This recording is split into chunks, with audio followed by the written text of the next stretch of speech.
Taurus, hi! Welcome to Mr. Queen PH. At ito ang inyong weekly reading for May 20 to 26, 2024. This is a general reading. Just take what resonates. Watch your Sun, Moon, Rising, Venus for other messages. And thank you sa lahat ng mga sumusuporta dito sa ating channel. Just a reminder, gamitin nyo lamang ang reading na to bilang gabay. Pa-follow, like na rin ang ating Facebook at TikTok. Lahat po yan, Mr. Queen PH. Like, share, subscribe, turn on post notifications para lagi kayong updated sa ating mga readings. And if you're interested in private readings, meron tayong 3rd anniversary promo, 25% discount sa mga tarot reading services, extended hanggang May 31, 2024. Okay. So, meron tayong link sa description. Yan, kung gusto niyo mag-book.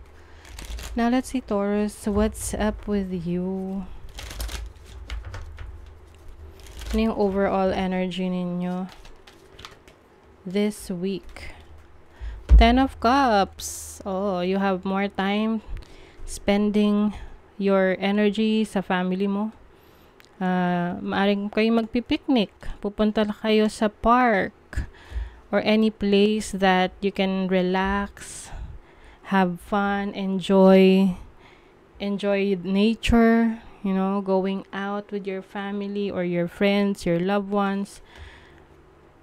Iba sa inyo mahilig kayo mag-camping. Ayan.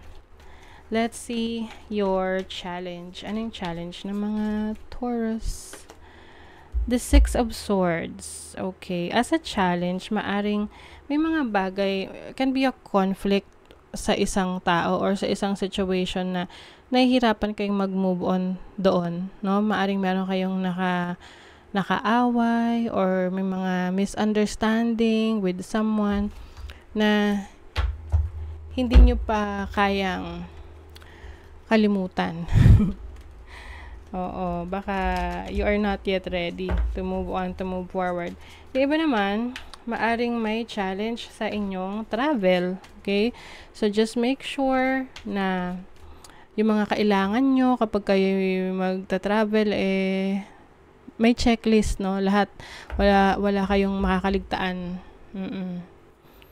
Halimbawa, payong. O, mainit ngayon, 'di ba? O, dapat din yan makakaligtaan. Or, pag kung halimbawa may out of town kayo with family, may mga importante kayong gamit na dapat dalhin. So, yes, do your due diligence na magsulat, maglagay ng checklist. Okay, let's see your opportunity. What is the opportunity? The Ace of Swords. Parang eureka moment to na meron kang matutuklasan, marirealize na magandang idea. This can be an idea para sa bagong career, sa trabaho. This is a new beginning. Or, this can also mean truth, katotohanan, na marireveal sa'yo. And some of you, this is message, connections. Oo. Someone might be reaching out sa'yo, or you have the opportunity to connect with someone or contact someone. Let's see your blessing. You have the 10 of Wands. Alam nyo, as a blessing, itong 10 of Wands is a positive energy for you. Ibig sabihin nito, kahit na maraming obligasyon, marami kang kailangan gawin, you have a lot of responsibilities, marami kang task, ibig sabihin nun, kaya mo pa rin siyang gawin, tapusin ngayong week na to. Okay? Kung ano man yung mga kailangan mong errands na ayusin, asikasuhin, nakakapagod man siya, pero kapag inaksyonan mo, syempre, you will see the results. What is the 10 of Wands? What is the 10 of Wands? 10 of Cups. What is the 10 of Cups? Ace of Cups. Oh, happiness. O, yung iba sa inyo merong celebration. Sa family. Maaaring isa-celebrate because there is a new member of the family. May baby. Pwedeng itong baby na to sa family mo or sa extended family mo. So, pwedeng may reunion pagsama-sama ng family. Pwedeng baby shower, ganyan. Let's see, what is the Six of Swords? The Seven of Wands. Maaring may mga bagay, tao sa paligid mo na will try to challenge you sa mga gusto mong i-pursue sa buhay. Let's say, gusto mong mag-abroad. Example lang naman yan. Tapos, meron kang family member na magsasabi na, nako, wag kang pumunta sa ganyang bansa. Walang mangyayari sa'yo dyan. Mahirap dyan. Alam mo yan, tipong ikaw, you are very positive, no? Optimistic ka sa mga plano mo. Tapos biglang merong yung mga tao na supposedly ay inaasahan mo na mag-cheer up sa'yo or magsusuporta sa'yo, sila pa yung magdi-discourage. Okay. Let's see your what is the Ace of Swords? Four of Swords. This is healing, okay? You have the opportunity to heal from a past situation na na-disappoint ka. Can be a relationship, romantic connection, or a situation sa trabaho mo na alam mo na it's time to move on, it's time to move forward. Lalo na kung hindi na pagbigyan yung gusto mo or hindi mo nakuha yung gusto mo. It seems na merong bagong opportunity for you. It was a redirection, kaya hindi napunta sa yung opportunity na yon dahil merong mas maganda pa. Okay? What is the Ten of Wands? The Eight of Swords.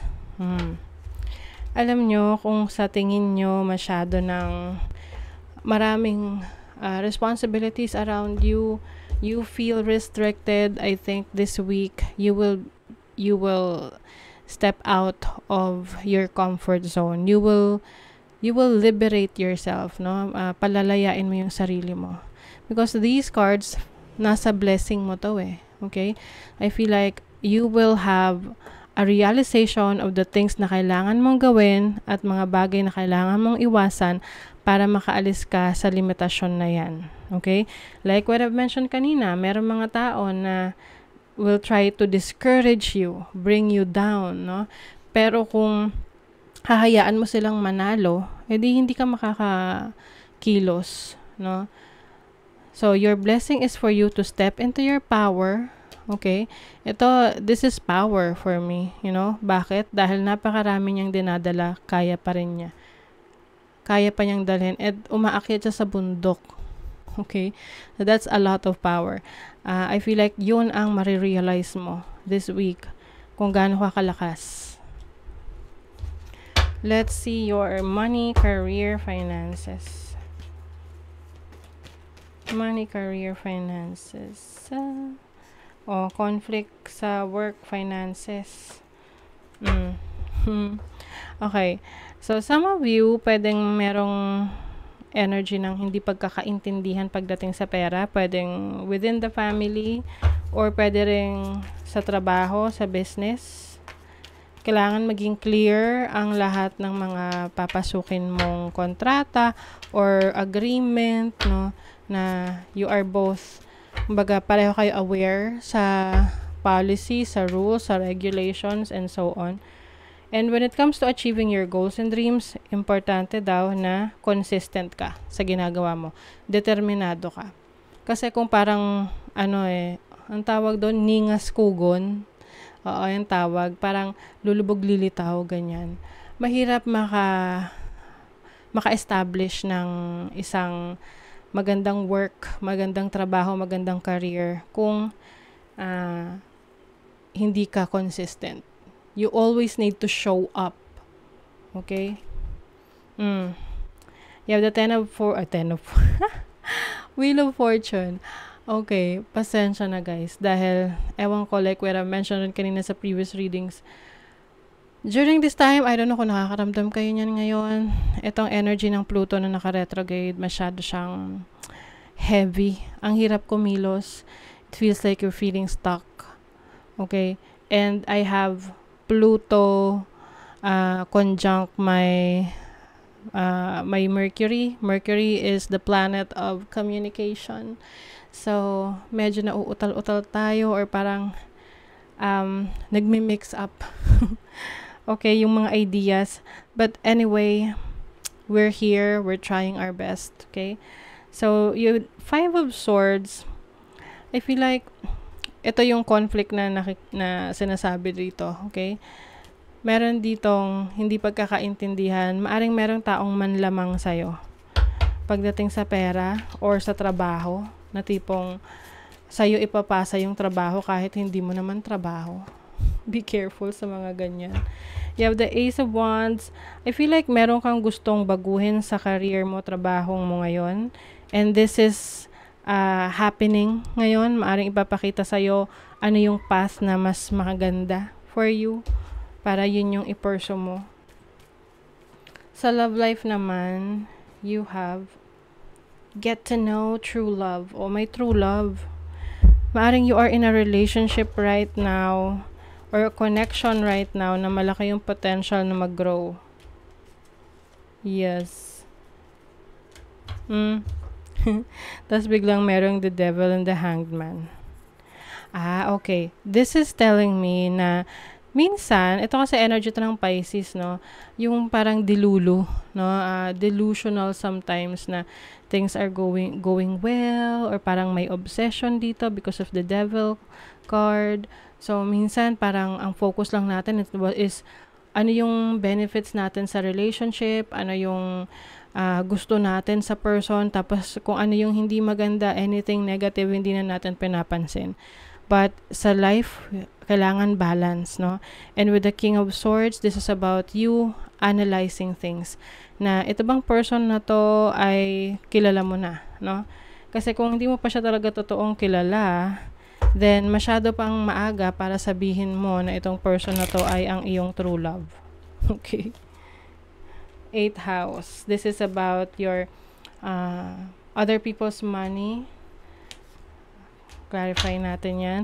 12th house is about your spirituality, diving deeply to the unknown. So, maaring meron kang mga ine-explore na mga, interest mo, especially sa belief system mo or sa iyong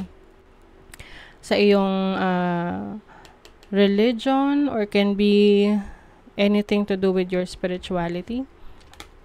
8th house. Some of you pwedeng nagiging interesado kayo sa astrology, or you want to improve more your knowledge. Cancer energy, this is about being more sensitive to how you feel, and I think mas magki-care ka sa iyong nararamdaman, no? Hindi na yung lagi na lang you think about other people, but this time you will think about yourself on how you can take care of yourself more. Okay? So, this is your reading, Taurus. Thank you so much. Bye.